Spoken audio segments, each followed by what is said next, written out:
আসসালামু আলাইকুম ওয়া রাহমাতুল্লাহি ওয়া বারাকাতুহু।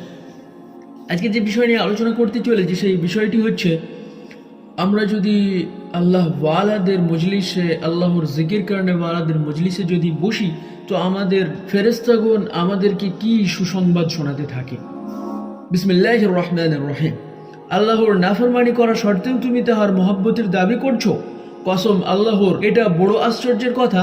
তুমি নিজ দাবিতে যদি সত্য হতে, তবে নিশ্চয় তাহার তাবেদারি করিতে। তুমি নিজ দাবিতে যদি সত্য হতে, তবে নিশ্চয় তাহার তাবেদারি করিতে, কারণ আশেক মাসুকের তাবেদার হইয়া থাকে।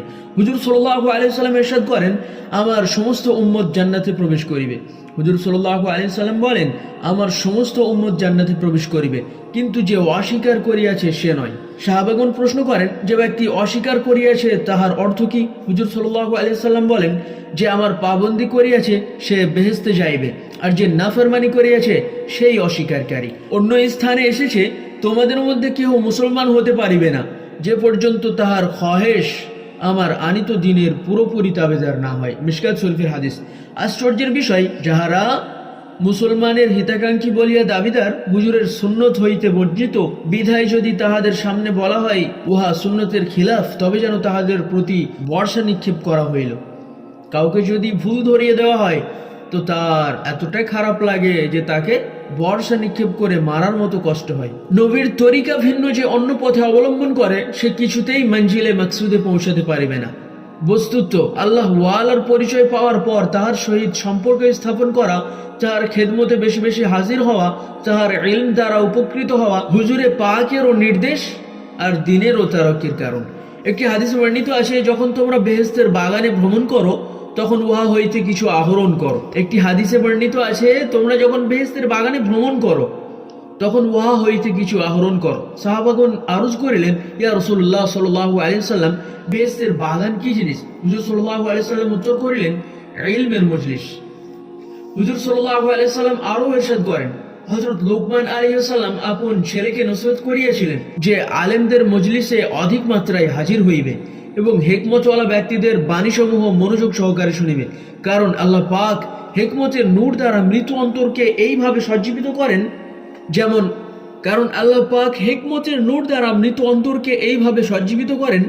যেমন করেন শুকনো জমিনকে মুষলধারে বৃষ্টি দ্বারা। এবং অভিজ্ঞ হাকিম ব্যক্তিগণ দিনকে পুরোপুরি জানেন।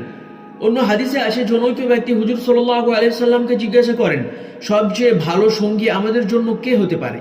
হুজুর সাল্লাল্লাহু আলাইহি সাল্লামকে জনৈক ব্যক্তি জিজ্ঞাসা করেন, সবচেয়ে ভালো সঙ্গী আমাদের জন্য কে হতে পারে? হুজুর সাল্লাল্লাহু আলাইহি সাল্লাম উত্তর করেন, যাহাকে দেখা মাত্র আল্লাহর স্মরণ জেগে ওঠে এবং যাহার কথায় ইলমের তারাক্কি হয় এবং যাহার আমলের দ্বারা আখিরাতের কথা মনে জাগে। অন্য হাদিসে এসেছে, সবচেয়ে নেক বান্দা তাহারা যাহাদিগকে দেখলে আল্লাহর স্মরণ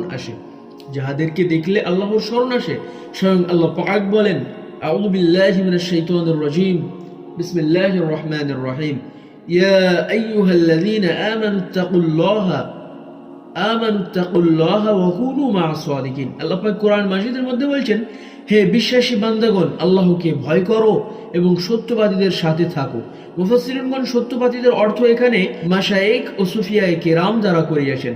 যখন কোনো ব্যক্তি তাহাদের সাহচর্য লাভ করেন, তখন তাহাদের তারবিয়াত ও আল্লাহর প্রদত্ত শক্তির বদৌলতে সে তারাক্কির উচ্চ শিখরে আহরণ করিয়া যায়। হযরত শাহেখ আকবর রাদিয়াল্লাহু তাআলা আনহু লিখিয়াছেন, তুমি যদি নিজের আমিত্বকে অন্যের আদেশের সম্মুখে বিলীন করিতে না পারো, তবে আজীবন সাধনা করিলেও নিজের নফসের গোলামি হইতে নিষ্কৃতি পাইবে না। অতএব যখনই তোমার সম্মুখে এমন ব্যক্তির আবির্ভাব হয় যাহার ইজ্জত তোমার অন্তরে রহিয়াছে, তখনই তাহার খেদমতে লিপ্ত হও, তাহার সম্মুখে মুর্দার মতো হইয়া থাকো, তোমার সমস্ত খাহেশাতকে মিটিয়ে তাহার আদেশ পালনে ব্রতী হও, তাহার নিষেধ থেকে বিরত থাকো, তিনি যেই ব্যবস্থা করিতে বলেন তাহাই করো। নিজের খাহেশ নয়, বরং তাহার হুকুমে তিনি বসিতে বলিলে বসিয়া পড়ো। অতএব কালামে মুর্শিদ তালাশ করিতে সচেষ্ট হও, তিনি তোমাকে আল্লাহর সান্নিধ্যে পৌঁছাইয়া দেবেন ইনশাআল্লাহ। হুজুর সাল্লাল্লাহু আলাইহি সাল্লাম ইরশাদ করেন, যখন কোনো জামাত যে কোনো মজলিসে বসিয়া আল্লাহর জিকির করিতে থাকে, তখন ফেরেশতাগণ তাহাদিগকে ঘিরিয়া ফেলে, রহমত তাহাদিগকে ঢাকিয়া নেয় এবং হক তাআলা আপন পবিত্র মজলিসে তাহাদের স্মরণ করেন। মাসুকের মজলিসে আশিকের বিশেষ আলোচনা হওয়ার চেয়ে পরম সৌভাগ্যের বিষয় আর কি হতে পারে? মাসুকের মজলিসে আশিকের বিষয় আলোচনা হওয়ার চেয়ে পরম সৌভাগ্যের বিষয় আর কি হতে পারে? অন্য হাদিসে ইরশাদ হইয়াছে, যাহারা ইখলাসের সহিত আল্লাহকে স্মরণ করে, একজন ফেরেশতা তাহাদিগকে ডাকিয়া বলে, আল্লাহ পাক তোমাদিগকে মাফ করিয়া দিয়েছেন। অন্য হাদিসে ইরশাদ হইয়াছে, যাহারা ইখলাসের সহিত আল্লাহকে স্মরণ করে, একজন ফেরেশতা তাহাদিগকে ডাকিয়া বলে, কি সংবাদ দেয়? আল্লাহ পাক তোমাদিগকে মাফ করিয়া দিয়েছেন, সুবহানাল্লাহ, এবং তোমাদের গুনাহসমূহকে নেকি দ্বারা পরিবর্তন করিয়া দিয়েছেন, সুবহানাল্লাহ, এবং তোমাদের গুনাহসমূহকে নেকি দ্বারা পরিবর্তিত করিয়া দিয়েছেন। অন্য জায়গায় এসেছে, যে মজলিসে আল্লাহর জিকির হয় না, নবী করিম সাল্লাল্লাহু আলাইহি ওয়াসাল্লামের উপর দরুদ পাঠ হয় না, সেই মজলিসওয়ালারা কিয়ামতের দিন আফসোস করিবে। যে মজলিসে আল্লাহর জিকির হয় না, নবী করিম সাল্লাল্লাহু আলাইহি ওয়াসাল্লামের উপর দরুদ পড়া হয় না, সেই মজলিসওয়ালারা কিয়ামতের দিন আফসোস করিবে। হযরত দাউদ আলাইহিস সালাম দোয়া করিতেন, হে আল্লাহ, তোমার জিকিরকারীদের মজলিস ছাড়া যদি আমি গাফেলিনদের মজলিসে যাই, তবে আমার পাপ ভেঙে দিও। হযরত দাউদ আলাইহিস সালাম দোয়া করিতেন, হে আল্লাহ, তোমার জিকিরকারীদের মজলিস ছেড়ে যদি আমি গাফেলিনদের মজলিসে যাই, তবে আমার পা ভেঙে দিও। কত বড় দোয়া করতেন তিনি। আর আমরা তো আল্লাহ ওয়ালাদের জিকির ছেড়ে আজকে আমরা অনেক দূরে চলে গিয়েছি, যে কথা বলাই মুশকিল। আল্লাহ পাক আমাদেরকে হাদিসের প্রতি আমল করার তৌফিক দান করুন, আমিন। আসসালামু আলাইকুম ওয়া রাহমাতুল্লাহি ওয়া বারাকাতুহু।